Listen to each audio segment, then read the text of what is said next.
ஒரு முக்கியமான அறிவிப்பு வந்திருக்கு. அந்த அறிவிப்புல தகுதி உள்ளவர்கள் யார்? யாருக்கெல்லாம் இந்த தங்க நகைக்கடன் தள்ளுபடி அப்படின்றது கிடைக்க வாய்ப்பு இருக்கு? எதை பேஸ் பண்ணி நகைக்கடன் தள்ளுபடிய இவர்களுக்கு வழங்குறாங்க? தமிழகத்துல 5 சவரன் அல்லது 40 கிராமுக்கு மிகாமல் நகைக்கடன் வைத்துள்ளவர்களுக்கு முழுமையான தள்ளுபடி குறித்த அறிவிப்புகள் வெளியாகியிருக்கு. இந்த சலுகையை பெற குறிப்பிட்ட 8 பொதுத்துறை வங்கிகளில் கடன் பெற்றிருக்க வேண்டும் மற்றும் அடமானம் வைக்கும் பொழுது சரியான ஆதார் மற்றும் ரேஷன் அட்டை விவரங்களை வழங்கியிருப்பது அவசியம். இதில் ஏதாவது மாற்றங்கள் இருந்தால் தள்ளுபடி கிடைக்காது. இது எதிர்வரும் ஜூலை 15 இல்லைன்னா ஆகஸ்ட் 1ஆம் தேதி முதல் நடைமுறையில் கொண்டு வர போகிறாங்க. தகுதியுள்ள பயனாளர்களின் பெயர் பட்டியல் வெளியிடப்படும் என்பதும் இந்த தகவல் தெரிவிக்கிறது. இருப்பினும் அரசு ஊழியர்கள், கூட்டுறவு சங்க பணியாளர்கள், போலி நகைகளை அடமானம் வைத்தவர்களுக்கு இந்த தள்ளுபடி கிடைக்காது என தெளிவுபடுத்தப்பட்டுள்ளது. அண்டை மாநில அடையாள அட்டை வைத்து கடன் பெற்றவர்களுக்கும் இந்த நிவாரணம் உதவிக்கு தகுதியற்றவர்களாக கருதப்படுவர்.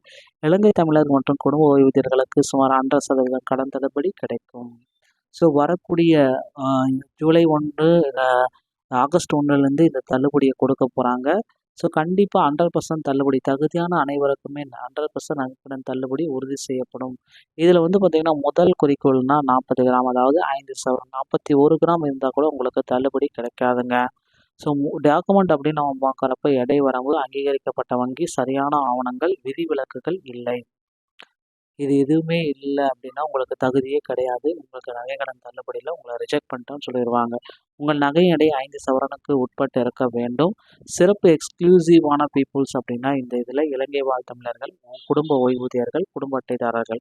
தற்பொழுது வரை செல்லுபடியாகக்கூடிய ஆக்டிவ் ரேஷன் கார்டை வைத்துள்ள நகைக்கடன்தாரர்கள் அனைவரும் இந்த திட்டத்தில் தள்ளுபடிதாரர்கள் அப்படின்னு நம்ம சொல்லப்படும்.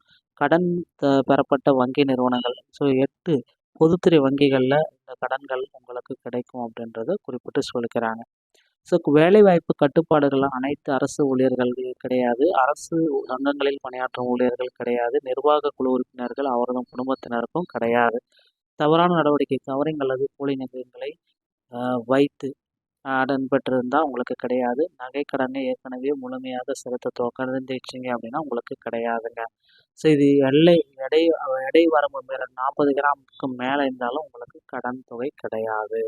ஸோ நிராகரிப்பு பட்டியல்கள் 2 ஆவணங்கள் மற்றும் மாநில எல்லைகளில் உங்களோட டாக்குமெண்ட் இருந்துச்சு அப்படின்னா உங்களுக்கு கிடையாது.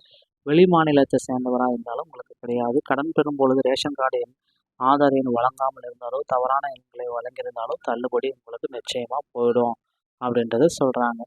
ஸோ உங்களுக்கான ஒரு டேட்டாபேஸ் தகுதி உள்ளவர்கள் அப்படின்னு நம்ம பார்க்குறப்ப 40 கிராம் ஆதார் மற்றும் ரேஷன் கார்டு எல்லாமே டிஎன்ல இருக்கணும். சாதாரண மக்கள், ஓய்வூதியர்கள், இலங்கை வாழ் தமிழர்கள் உண்மையான தங்கத்தை வச்சுருக்கணும்.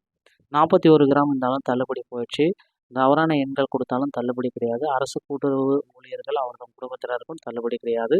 கவரிங் மற்றும் போலி நகை வச்சிருந்தாலும் உங்களுக்கு இந்த தள்ளுபடி கிடையாது.